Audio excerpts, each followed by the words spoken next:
2004 की है, जनवरी की है, आज से 20 साल पहले की है। और मुख्तार अंसारी का जो भय का साम्राज्य था वो चरम पे था, और सरकार द्वारा जब समर्थन ऐसे माफियाओं को हो जाए तो आप समझ सकते हैं।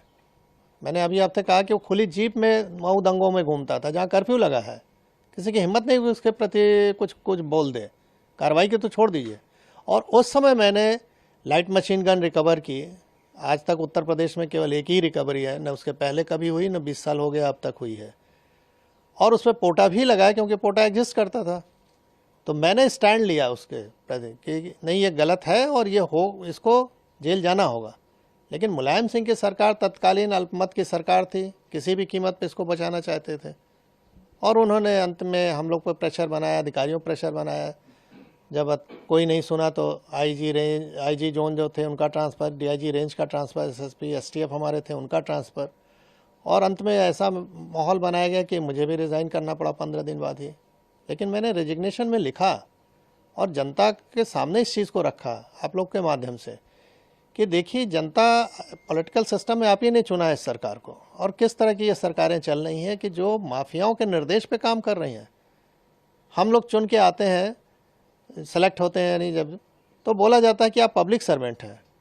आम बोलचाल की भाषा में हम कहते हैं गवर्नमेंट सर्वेंट है, और हो गए हम पार्टी के एजेंट अगर काम करें जिस तरह से वो कह रहे हैं। तो ये गिरावट की स्थिति बहुत ही खतरनाक थी। धीरे धीरे इस पर लगाम लगा है।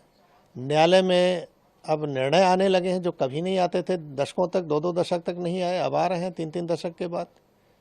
तो स्थिति बदली है, नो डाउट, और उसका नतीजा आप लोग देख रहे हैं कि अपराध में कुछ भी हो रहा है।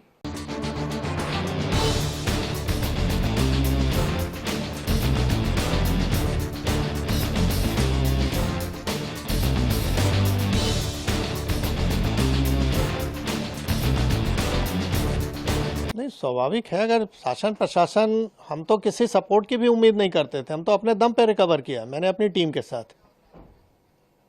तो हमको सपोर्ट की ज़रूरत नहीं है, हमको तो हम ड्यूटी है मेरी, हम कोई मेहरबानी नहीं कर रहे थे किसी पे। हमारी ड्यूटी है कि ऐसे असामाजिक तत्वों को रोका जाए जो जनता के लिए कहर बन सकते हैं। तो मैं तो अपनी ड्यूटी कर रहा था। अगर मुझे ये ड्यूटी केवल करने दिया जाता, मुझे सपोर्ट की कोई ज़रूरत नहीं। सपोर्ट तो सिस्टम बना हुआ है गवर्नमेंट के कि हमको फोर्स दे रखा है, हमको आर्म्स एम्युनिशन दे रखा है। तो हम तो अपना ड्यूटी अगर खाली निभा दें ईमानदारी से तो जनता को अपने आप राहत मिल जाए। कहावत है कि पुलिस अगर चाह ले तो पत्ता नहीं खड़क सकता, ये हकीकत है। मैंने एज ए डिप्टी एसपी, बहुत छोटा पद था, बड़ा पद नहीं था, लेकिन जहाँ भी रहता था 3 से 4 थाना क्षेत्र जो भी मेरे अंडर में रहे, उसमें किसी की हिम्मत नहीं है, मजाल नहीं थी कि कोई माफिया आके इंटरफेयर कर ले और कुछ वारदात कर ले, क्योंकि उसको मालूम था कि इस अधिकारी के मत्थे चढ़ गए तो हमारी जान जानी है, हम बचेंगे नहीं। आपकी कार्रवाई के बाद फिर आप पे दबाव बनाया गया? वही कि दबाव नहीं बनाया गया होता तो मैं इतनी अच्छी नौकरी क्यों छोड़ता भाई। जब मुझे लगा कि मैं अब कुछ नहीं कर सकता इन लोगों के सामने, तो कम से कम बाहर आके जनता को तो बताऊं कि हो क्या रहा है। शायद अगर हम नौकरी में रहे होते तो ये पक्ष कोई देख ही नहीं पाता कि किस तरह का दबाव बनता है। तो आज मैं जीता जागता उदाहरण हूँ कि इस तरह की सरकार अगर रहे चले तो कैसे आप जनता को रिलीफ पहुँचाओगे। अगर सरकार सही नहीं चले तो अधिकारी काम नहीं कर सकता है। तो मैं बाहर आके इस चीज़ को रखा, जान जोखिम पर अपने डाला, परिवार की जान जोखिम में डाला। स्वाभाविक है कि अच्छी नौकरी के बाद हम कहीं अगर नौकरी प्राइवेट भी ज्वाइन करने तो इनके कॉल चले जाते थे कि इनको निकालिए अपने यहाँ से।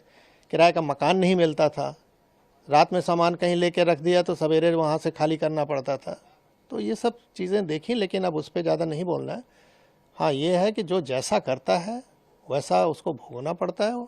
ऊपर वाले के यहाँ देर है, अंधेर नहीं है। 20 साल का समय लगा, लेकिन वो अपनी मौत मरा। जो डर दूसरों पे कायम किया था वो डर उस पर हावी हो गया और अंत में हार्ट अटैक से उसकी मृत्यु हुई।